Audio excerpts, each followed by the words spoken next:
Aquel viejo libro ubicado en el estante antiguo del abuelo, me llamaba siempre poderosamente la atención, no podía dejar de verlo cada vez que iba a visitarlo. Tenía una pasta de color azul, avejentado por el paso de los años, pequeñas líneas doradas se marcaban apenas en el lomo de mismo, tal vez fue un libro hermoso cuando nuevo. ¿Cuándo sería esto? No lo sé. Parecía que tenía un imán, no entendía por qué mi vista no podía apartarla de ese montón de hojas. ¿Y por qué tenía que observar ese libro habiendo tantos en aquel vetusto librero, o sería que él me observaba a mí? El librero era enorme y no tengo la más mínima idea de cuántos libros había ahí. Estaba situado en el corredor que iba hasta una antigua recámara que nadie ocupaba, creo que fue de la abuela, pero en realidad no sé mucho de esa historia ya que el abuelo no quería tocar el tema cuando se le preguntaba algo al respecto, es más, llegué a notar cierto nerviosismo en su voz con ese tema. Lo recuerdo desde que era niño, siempre ahí en el mismo lugar, intimidante por su tamaño y por su contenido. El abuelo recurría a él con mucha frecuencia, amaba su viejo librero, decía que lo había adquirido en una subasta y que había pertenecido a un hombre de letras, y que había estado instalado en una vieja casona del siglo XVIII. Ese librero, era una parte muy importante en la vida de mi antiguo familiar, pareciera como si estuvieran unidos el uno al otro, ahí encontraba todas las respuestas, ahí estaba todo lo que le preguntabas, ahí estaban todas las soluciones que podrías obtener, ninguna duda quedaba sin respuesta. Pero, ¿y el libro? ¿Qué papel tenía en este juego?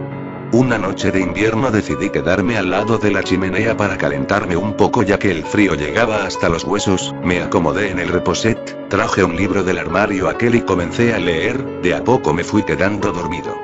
No sé si soñaba o era realidad pero corría con fuerza a todo lo que mis piernas podían impulsarme, venían tras de mí, una horda compuesta por más de 20 personas trataban de darme alcance, traían antorchas en las manos y me aventaban piedras, me gritaban asesino. Asesino. Que muera. Sí que muera.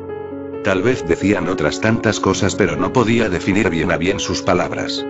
Llegué hasta la casa como pude, cerré con llave y corrí a esconderme, mas quedé paralizado y un frío interior recorrió todo mi ser, el corazón latía como si quisiera escapar también, la puerta de la recámara de la abuela estaba cerrada y por debajo de la misma se asomaba una tenue luz, se escuchaban pequeñas voces, quizá murmullos de dos personas que platicaban algo indescifrable para mí. De pronto no pude dejar de voltear al sitio donde estaba el viejo libro y oh sorpresa. No se encontraba en su lugar, solo había un hueco. ¿Quién lo tomó y para qué? Sentí un miedo indescriptible cuando la luz de la recámara se apagó, y la puerta comenzó a abrirse lentamente, las bisagras hacían un rechinido escalofriante, no pude más salir huyendo de la vieja casona y corrí sin rumbo hasta que por casualidad desperté. Qué alivio pensé, fue un sueño y estoy en casa, respiré profundamente como para tranquilizarme, intenté relajarme de aquella pesadilla, qué horror. Me dije para mis adentros. Y cuando intenté incorporarme para reanudar de nuevo mis actividades, mi corazón dio un vuelco, el grito que quise hacer no pudo salir de mi pecho, mi rostro debió haber cambiado de color, el libro que traía en las manos y que había intentado leer, era el viejo libro azul que tanto me había impactado, no pude aventarlo, daba la impresión de que no quería apartarse de mí, o que quería decirme algo. Fijé mi mirada en la página donde había abandonado la lectura y quedé estupefacto, inmóvil, la escena que había soñado estaba ahí en el libro tal cual la describí, y sí, yo también era parte de la historia, yo era el perseguido, yo era el asesino.